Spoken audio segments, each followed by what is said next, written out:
no expert. That looks like an alligator to me. That looks like what I saw in the brochure. Yeah, this is a pretty big one too. Alligators. Oh, look, there's one right next to me too. I did not see that. That's pretty funny, dude. Like literally 2 feet from me. Oh. Hey, good morning. You want to grab it by its tail? It's good luck. No? Oh, okay. All right. Like I was saying, guys, alligators are proportionate always their head to their body. If they got a big head, they got a big body every single time. If you were to take a measurement between their nostrils and their eyeballs, the amount of inches that you get in that space will tell you the amount of feet they actually are in total. So, what is the so like if it's 10 inches? 10 feet. Wow. So if it's 10 inches from like the snout. 10 feet. 10 feet. Oh, okay. It's not meant to be complicated. This is a system created by gator hunting rednecks. You know? Yeah. They're simple folk. Yeah. Yeah. Honest to God, I think that's where we got our inch and foot from. Because the one that they used in England back in the day is not the one we use here today. Right? Totally different size, their foot to ours. And if you really think about it, where else in the world do people use the inch and the foot so practically every single day? Where else in the world do people hunt for alligators? You tell me, right? I think I'm on to something here. Google ain't gonna tell me that, but you know, Google only knows what's been posted on Google. So that being said, you know, never underestimate a redneck with a problem he needs to solve. All right, they're gonna get it done. Ingenuity. They're gonna come up with something. So that's a good system right there, I'd say. And it only works with alligators too. It doesn't work for crocodiles or nothing else. So, do you guys have any questions? What is so the Everglades is it mixed? So is it salt and fresh water? This is as fresh as water gets right here where we're at. So it's all fresh water. As it keeps moving down towards the Florida Bay, it's gonna start to get brackish towards the Florida Bay. Right, now your visual key is gonna be the mangroves. Right, everything we have around here, all these trees, none of these are mangroves. Right, the majority of what we have on this tree line are what are called pond apple trees. And unlike the mangroves, like these, you see all the blossoms there on these, those little balls, those little green balls, those are actually, look, actually some of them are open on the top. Those are the blossom of the tree.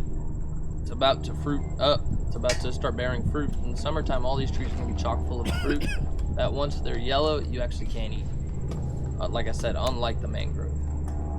And so that being said, the mangroves actually do have organs, if you will, on their bark that help them to purge out all the sodium, the salt that they are actually consuming in the salt water that they're drinking. So that's why they're able to do the salt water better. But yeah, there are going to be saltier parts of the Everglades. That's just way further south. The Everglades, at the end of the day, is a river.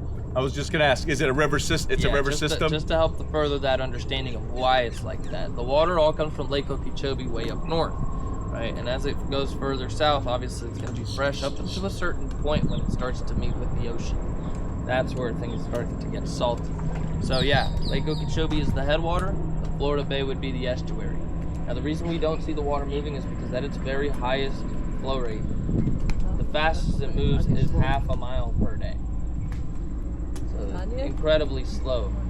Slower than you're ever going to be able to see, right? Gator just stayed over there too. So with that being said, not only is the Everglades a slow moving river, we happen to be the slowest moving river in all of planet Earth. So that being said, let's get out of this guy's way who's coming in now. If you guys have any questions whatsoever at any point, guys, please don't be shy. There are like 4 or 5 alligators right here in this one spot. I almost don't want to leave. We got to go. Is this open to Public? Yeah. so anybody with an airboat can come out here? Yeah. This is wildlife management area. Need a permit? No. Where are you from? Massachusetts. Okay, where are you guys from?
national park takes up 1.5 million acres.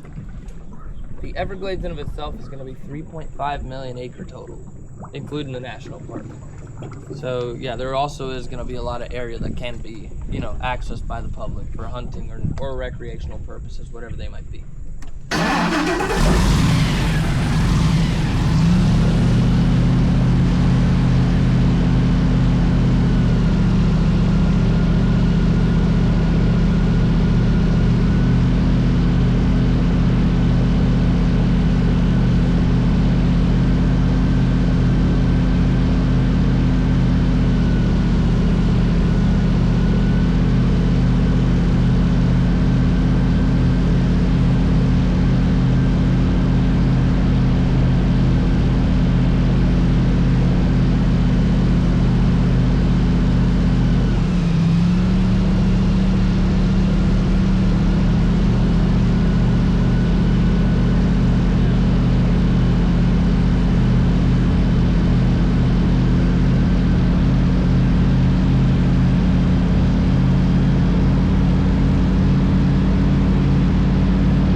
That grass clump there. Oh, y'all gotta be quicker than that.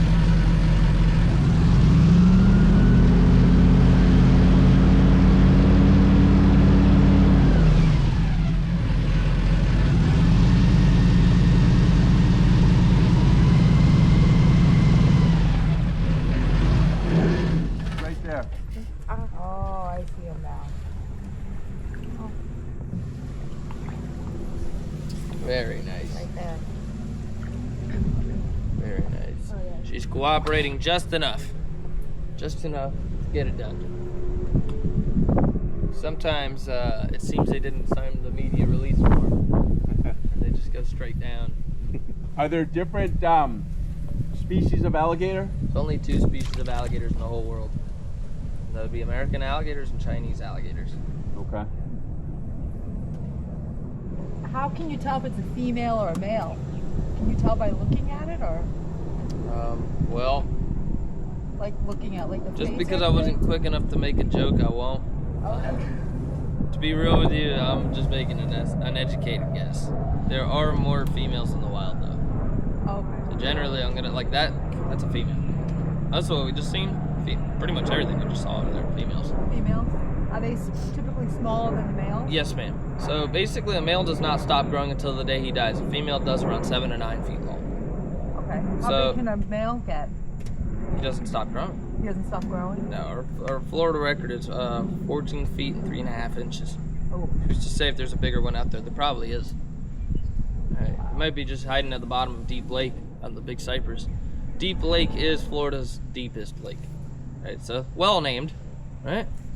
It's 90 foot deep, Wow. and naturally it's a sinkhole. Oh, wow. Yeah, right?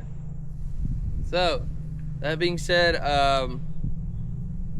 yeah, gators do get pretty big. The males can get pretty big.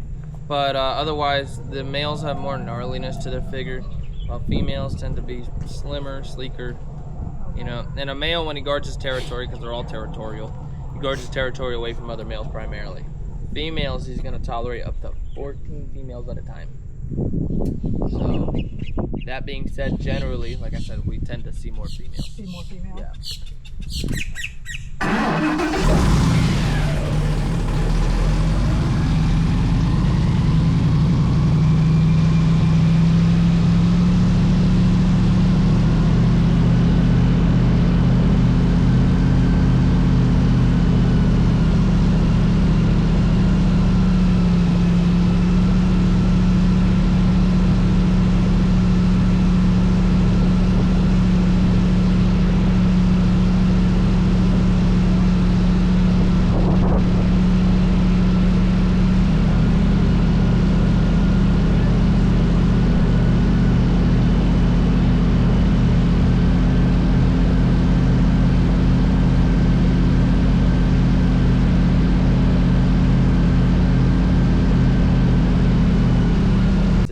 If they lose a tail or or a piece of it anyway. If they lose a piece of any of their limbs or the entire limb itself, an eye, so on and so forth, any of these things, they have like a serious gash or dismemberment, it just nubs right over. Skin will grow right back.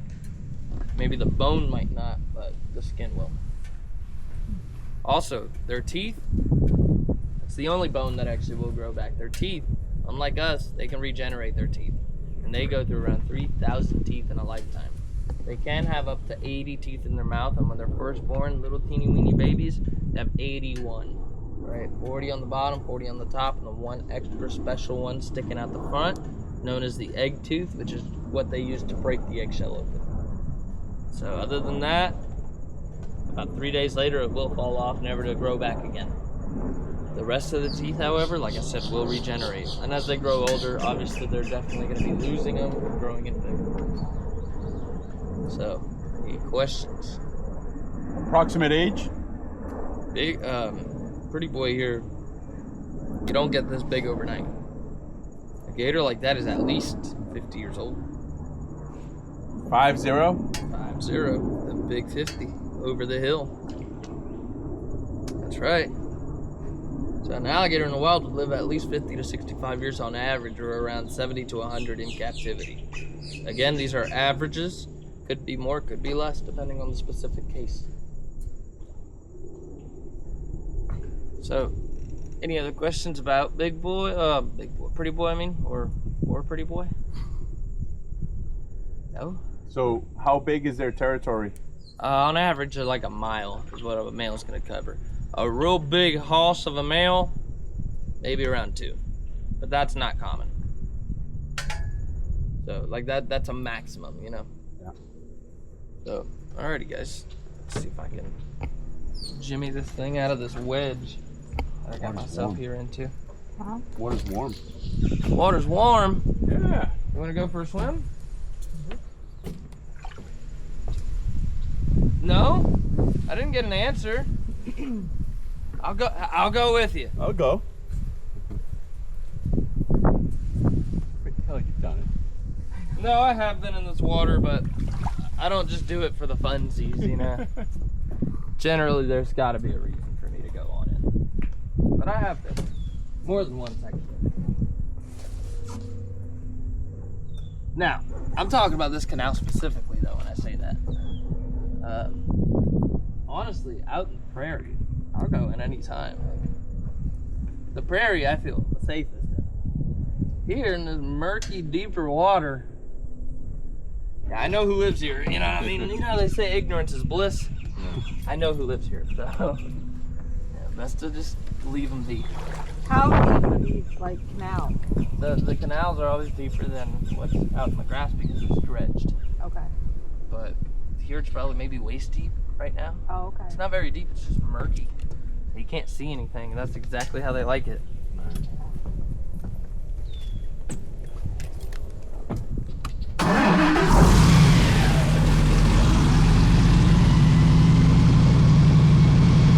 Yeah, in water like this, they literally disappear in a couple of inches.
see all the trucks and trailers there pulled up. All the trucks, the empty trailers are parked up.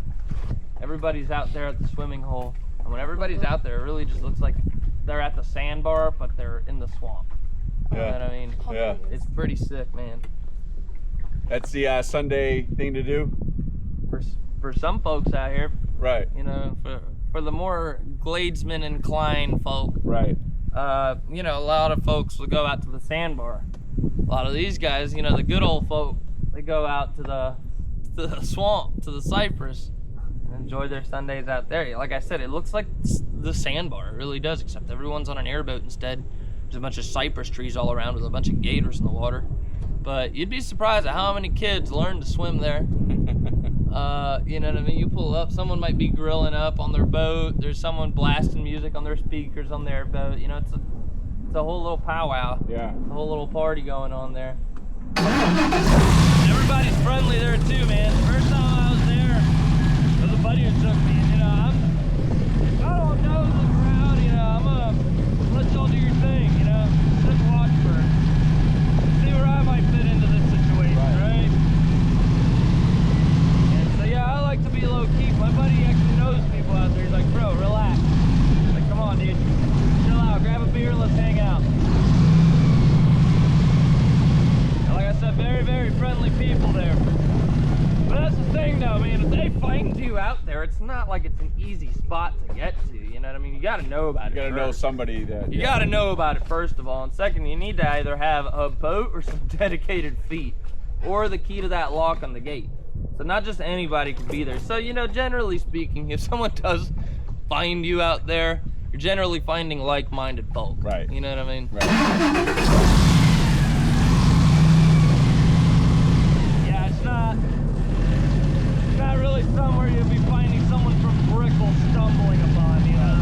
This is out literally in the middle of nowhere. This is it's a pin on my map that is literally between Tamiami Trail and I-75. And if you want to refresh yourself, You want to find it.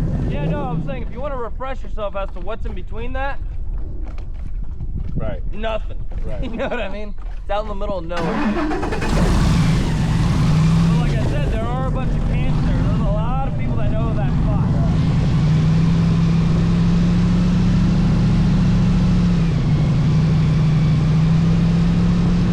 Off to your left, he's going down, just went up. There he is.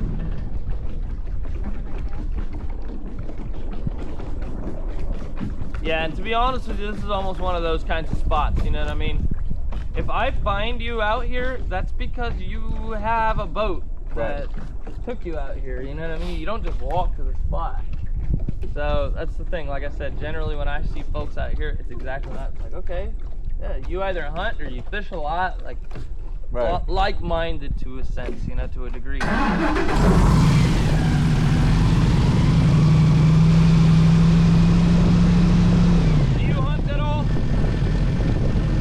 No, I was gonna say, that's almost like if you're out in the middle of nowhere hunting, you made that 10-mile walk to not see anybody else. You're dedicated. And then you do see somebody else. At that point, y'all, like, you want to be mad, but you gotta give that guy some respect, because he worked for that too, you know what I mean? So y'all give each other that head nod, it's like, alright, I'll be over there.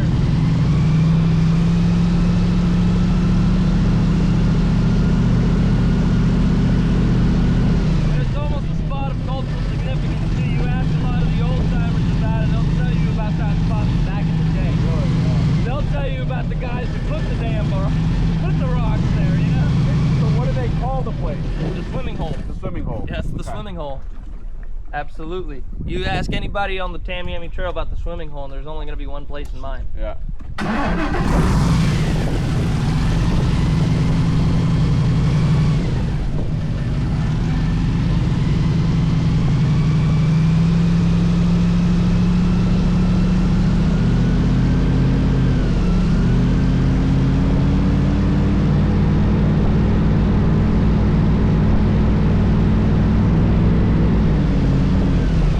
Yeah, to be honest with you though, I'll swim on the canal in front of the road before I go out here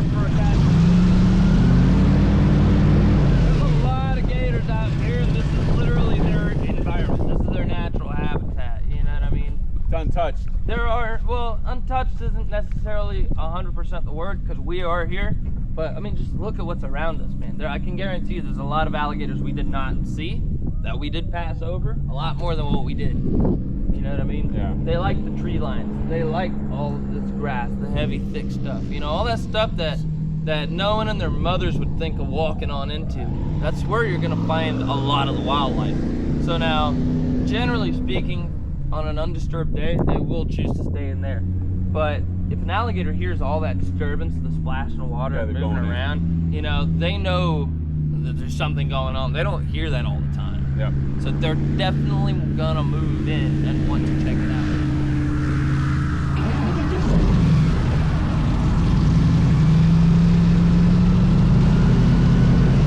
Where do you? You're having a bad time on tour, just jump in and do doggy paddle.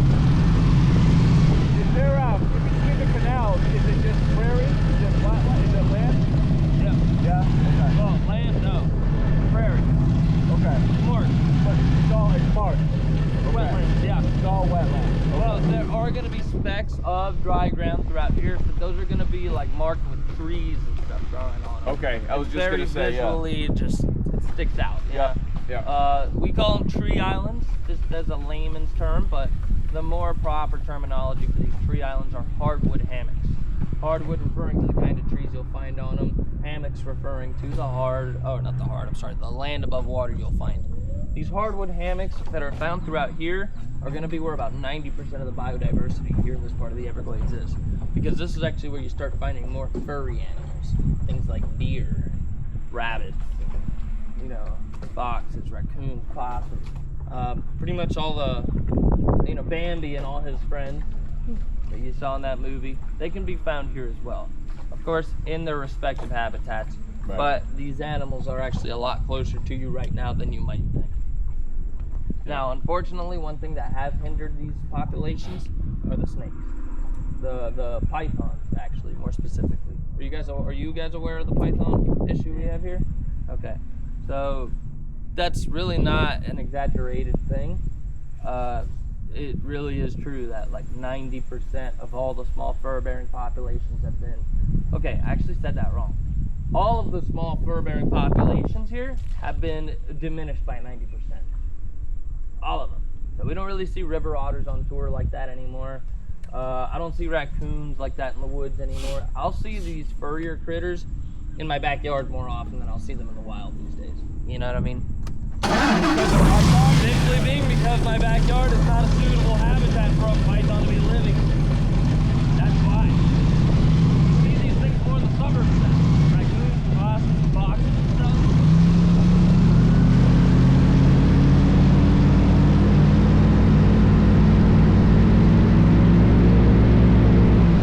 But in reality, at the end of the day, all of this stuff does live here. The Everglades is a 3.5 million acre landscape, like I did say before. So the grade throughout the place is not going to be the same, obviously. And the grade is all it takes to change up the entire biome. And the biome in of itself is enough to change what you're going to be seeing. You see 'em? You know what I mean? This is why we have such a high rate of biodiversity. It's because of our habitat diversity that goes into play as well. So, any questions? No? Alright guys, unfortunately it is about that time. I'm going to be turning on the air conditioning for you, okay?